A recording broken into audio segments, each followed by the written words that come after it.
ఆంధ్రప్రదేశ్లో సార్వత్రిక ఎన్నికలకి మరో 3 రోజులు మాత్రమే ఉన్న నేపథ్యంలో పోలింగ్కి ఒక రోజు ముందు వైఎస్ఆర్సీపీ నాయకులు ధనాన్ని పంపిణీ చేసేందుకు విశ్వ ప్రయత్నాలు చేయబోతున్నారని, అందుకోసం 7,000 కోట్ల రూపాయలు కూడా రుణాన్ని తీసుకునేందుకు ప్రయత్నం చేస్తున్నారు అంటూ ఒక వార్త ఇప్పుడు సోషల్ మీడియాలో చక్కర్లు కొడుతున్నటువంటి నేపథ్యంలో ఆ వార్త మీద ఒక విశ్లేషణ చేసుకునేటువంటి ప్రయత్నం చేద్దాం. ఈనాడులో వచ్చినటువంటి వార్త చూసుకున్నట్లయితే 7,000 కోట్ల రుణానికి ప్రయత్నాలు, పోలింగ్ ముందు రోజు పంపకాలకు సన్నాహాలు అంటూ ఒక ఆర్టికల్ ప్రధానంగా మన ముందుకైతే వచ్చింది. అదేంటో ఇప్పుడు చూస్తే, ఎప్పుడో బటన్ నొక్కి నెలల తరబడి పెండింగ్ లో ఉంచినటువంటి వివిధ పథకాల సొమ్ములను పోలింగ్ ముందు రోజు పంచేందుకు అధికారులు విశ్వ ప్రయత్నాలు చేస్తున్నారు.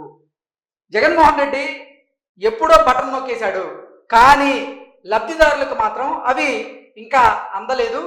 అందేందుకు ఇప్పుడు నెలల తరబడి పెండింగ్ లో ఉంచినటువంటి వివిధ పథకాల సొమ్ములను పోలింగ్ ముందు రోజు అసలు లబ్ధిదారుల అకౌంట్లో వేసేలాగా అధికారులు విశ్వ ప్రయత్నాలు చేస్తున్నారు అన్నట్లుగా ఈ వార్త సారాంశంగా చూడొచ్చు. ఎన్నికల కమిషన్ నిర్ణయాన్ని సవాలు చేస్తూ ఏపీ ఉన్నతాధికారులే హైకోర్టును ఆశ్రయించారు.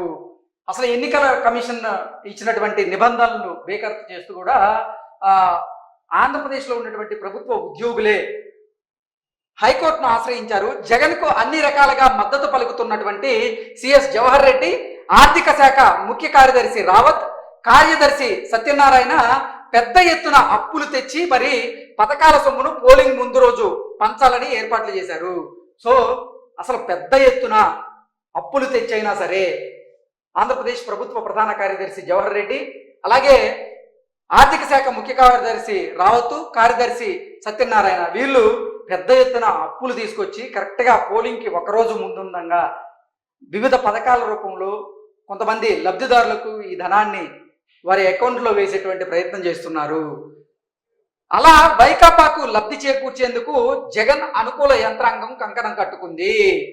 ఒకవైపు ఈ మంగళవారం రిజర్వ్ బ్యాంక్ నిర్వహించినటువంటి సెక్యూరిటీల వేలంలో 3,000 కోట్ల రూపాయల మేర రుణం సమీకరించింది. మరోవైపు ఏపీఎన్డిసి ద్వారా బాండ్లు జారీ చేసి 7,000 కోట్ల రూపాయల రుణం సమీకరించేందుకు ప్రయత్నాలు సాగుతున్నాయి. ఈ రుణానికి రాష్ట్ర ప్రభుత్వం ఎప్పుడో గ్యారెంటీ ఇచ్చింది. ఈలోపు ఎన్నికల సంఘం నుంచి అనుమతులు తెచ్చుకోవాలని అధికార యంత్రాంగం చూస్తోంది, లేకపోతే ఇతరత్ర మార్గాలు వెతుకుతోంది. పోలింగ్కు ఒక రోజు ముందైనా లబ్ధిదారులకు ఆ సొమ్మును చేర్చేటువంటి యత్నాలు సాగిస్తున్నారు. 2023 ఖరీఫ్లో కరువు వల్ల నష్టపోయినటువంటి రైతులకు పెట్టుబడి రాయితీ కింద 847 కోట్లు చెల్లించాలి. విద్యార్థుల ఫీజు రియంబర్స్మెంట్ 610 కోట్లు చెల్లించాలి. అవి పెండింగ్ లో ఉన్నాయి. ప్రభుత్వ ఉద్యోగులకు అనేక రకాల బకాయిలు ఆగిపోయాయి. మార్చి మొదటి వారంలోనే వీటి చెల్లింపులకు బటన్ నొక్కినా ఇంతవరకు చెల్లింపులు పూర్తి కాలేదు.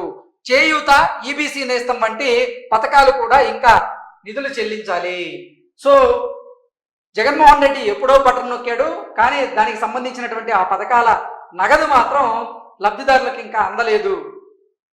కరెక్ట్గా పోలింగ్కి ఒక రోజు ముందనంగా ఆ రోజు వేస్తే అవి జగన్మోహన్ రెడ్డికి అలాగే వైసీపీకి కొంచెం పాజిటివ్గా మారే అవకాశం ఉంటుంది. కాబట్టి సో లబ్ధిదారుల ఓట్లని కొల్లగొట్టేందుకే జగన్మోహన్ రెడ్డి ఈ ప్రభుత్వ అధికారులతో కలిసి ఇటువంటి ప్రణాళికలు సిద్ధం చేస్తున్నారు అన్నట్లుగా ఈ వార్త సారాంశంగా చూడొచ్చు. ఈ వార్త మీద మనతో విశ్లేషణ అందించేందుకు ప్రముఖ సీనియర్ జర్నలిస్ట్ దుర్గా వడ్లమణి గారు మనతో ఉన్నారు. వారితో మాట్లాడదాం. దుర్గా హాయ్ అండి. దీని మీద మీ విశ్లేషణ ఏంటి? ఇప్పుడు మీకు గుర్తుంటే మనకి ఇప్పుడు ఇంతకాలం ఈ పెన్షన్లు అనేది ఒక పెద్ద బూచి అయిపోయింది. ఆ బూచి ఇంకా ఇంకో నెల కూడా ఉంది.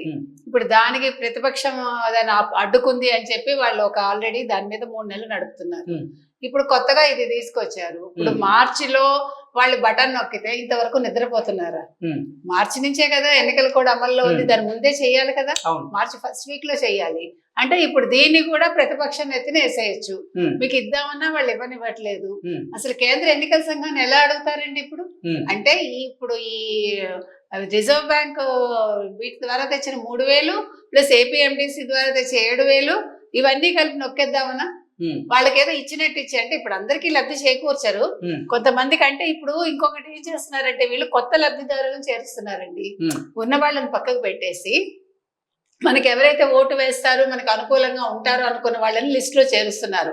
అట్లా కొంతమందికి ఇవి ఇచ్చేసి లబ్ధి చేకూర్చుకోవాలని ఒక ఆలోచన కూడా ఉండొచ్చు.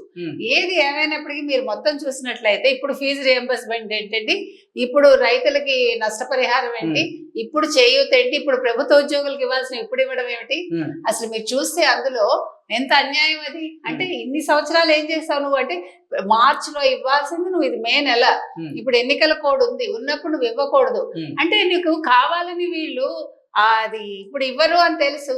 చూసారా మేము మీకు చెయ్యాలనుకుంటున్నాం కానీ వీళ్ళు చేయనివ్వట్లేదు, దీనికి చంద్రబాబు నాయుడు అడ్డుకుంటున్నాడు. ఇట్లా డైలాగ్స్ చెప్పడానికి పనికొస్తాయి అంతే, అంతకు మించి వీళ్ళు చేసేది ఏం లేదు. వీళ్ళు నిజంగా ఇద్దామని అనుకుని ఉంటే మార్చిలోనే ఇచ్చేసేవాళ్ళు, వాళ్ళకి ఇవ్వాలని లేదు. కానీ ఎన్నికల ముందు కొంతమందికైనా ఇస్తే ఓట్లు పడతాయి మనకి, అది మనం లబ్ధి చేకూర్చుకోవచ్చు అని ఒక ఆలోచన తప్ప ఇందులో ఇంకోటి కనిపించట్లేదు. మంగళవారం రోజు రిజర్వ్ బ్యాంక్ నిర్వహించినటువంటి సెక్యూరిటీ వేలంలో 3,000 కోట్ల మేర రుణం సమీకరించింది, ఆల్రెడీ రుణం తీసుకుంది. మరో 7,000 కోట్ల రూపాయలు ఏంటంటే ఏపీఎండిసి ద్వారా బాండ్ల రూపంలో సమీకరించాలని ప్రయత్నం చేసింది. కోట్ల రుణం దగ్గర మొన్న మీకు ఒక న్యూస్ వచ్చింది నిన్న. ఇప్పుడు ఈ సిఎస్ జవహర్ రెడ్డి తర్వాత ఈ ఆర్థిక ముఖ్య కార్యదర్శి రావత్, కార్యదర్శి సత్యనారాయణ ఈ 3,000 కోట్లు ఏం చేయాలన్న విషయాన్ని కృష్ణా నదిలో ఒక పడవలో తిరుగుతూ చర్చించుకున్నారని ఒక వార్త వచ్చింది. అంటే 3,000 కోట్లు ఎలా మళ్లించాలి, ఏం చేయాలి అన్న దాని మీద. సో అది నిజమై ఉండొచ్చు, ఎందుకంటే వాళ్ళ ముగ్గురు పేర్లే ఇప్పుడు వచ్చాయి కాబట్టి. తర్వాత ఖరీఫ్ లో నష్టపోయిన రైతులకు ఇస్తామంటున్నారు. తర్వాత మీకు 600 కోట్లు చెల్లింపులు ఫీజు రియంబర్స్మెంటే ఉన్నాయి. ఇంకా చేయూత, ఈబీసీ నేస్తం, తర్వాత ప్రభుత్వ ఉద్యోగులకి ఇంకా వాళ్ళు మొత్తుకున్నదే అది, మాకు అసలు జీతాలు లేవు, మాకు రావాల్సినవి ఏవి ఇవ్వలేదని. సో అది కూడా నిజమే ఇక్కడ. అంటే ఇప్పుడు ప్రతిపక్షాలు చెప్పినవి ఏవి ఆరోపణలు కాదు, అందులో వాస్తవమే ఉంది. ఎందుకంటే ప్రభుత్వ ఉద్యోగులకి అనేక రకాల బకాయిలు ఆగిపోయాయి. సో వీటన్నిటిని బట్టి చూస్తే వీళ్ళు ఎన్ని వేల కోట్ల అప్పులు ఇంకా ఇక్కడ ఉంచారు. రేపొద్దున ఈ ప్రభుత్వం ఎలాగ రాదు, రేపొద్దున తెలుగుదేశం కూటమి వచ్చినప్పటికీ వాళ్ళ తల మీద ఎంత భారం ఉంటుంది, ఎక్కడెక్కడ వీళ్ళు ఎన్ని వేల కోట్ల అప్పులు పెట్టారు, ఎన్ని వేల కోట్లు చెల్లింపులు చేయాలి, ఈ విషయాలన్నీ బయటకు వస్తాయి మనకి. కాబట్టి ఇది ఇంతటితో అయిపోలేదండి. వీళ్ళు ఏదో వాళ్ళ అవసరం కోసం గబగబా డబ్బులు తెచ్చి వాళ్ళకి సగం ఇచ్చేసి సగం వీళ్ళ జేబులో వేసుకుందామని చూస్తున్నారు. అంటే పోలింగ్ కి ముందు రోజు పంపకాలకు సన్నాహాలు ఎంత చేసినా ఇప్పుడు అనుమతులు లేకపోతే దొంగతనంగా ఇస్తారా? అంటే ఇది కూడా ఓటుకి నోటు కిందకే వస్తుంది.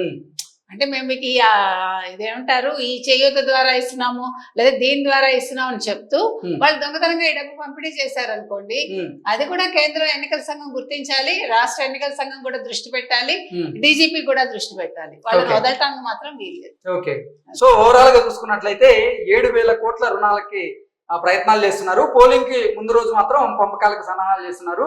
ఆంధ్రప్రదేశ్ ప్రభుత్వానికి జగన్మోహన్ రెడ్డికి అనుకూలంగా వ్యవహరించేందుకే అక్కడ కొంతమంది ప్రభుత్వ అధికారులు ప్రయత్నాలు చేస్తున్నారు అంటూ కూడా వీళ్ళ ముగ్గురు పేర్లు ప్రధానంగా వినపడుతూ ఉన్నాయి. ఎవరంటే సిఎస్ జవహర్ రెడ్డి గారు, అలాగే ఆర్థిక శాఖ ముఖ్య కార్యదర్శి రావత్, అలాగే కార్యదర్శి సత్యనారాయణ గారు పెద్ద ఎత్తున అప్పులు తెచ్చి ఆ అప్పులు తెచ్చిన సొమ్ము ఏదైతే ఉందో దాన్ని పథకాల రూపంలో లబ్ధిదారులకు అందించే ప్రయత్నం చేస్తున్నారు. అది కూడా పోలింగ్ కి ఒక రోజు ముందు. అది వైసీపీకి అనుకూలంగా మారి కొంతమంది లబ్ధిదారులు వైసీపీకి ఓటు వేస్తారనే ఉద్దేశంతోనే ఇటువంటి ప్రయత్నాలు చేస్తున్నారు అధికారులు అంటూ కూడా ఈ వార్త సారాంశంగా మనం గ్రహించవచ్చు.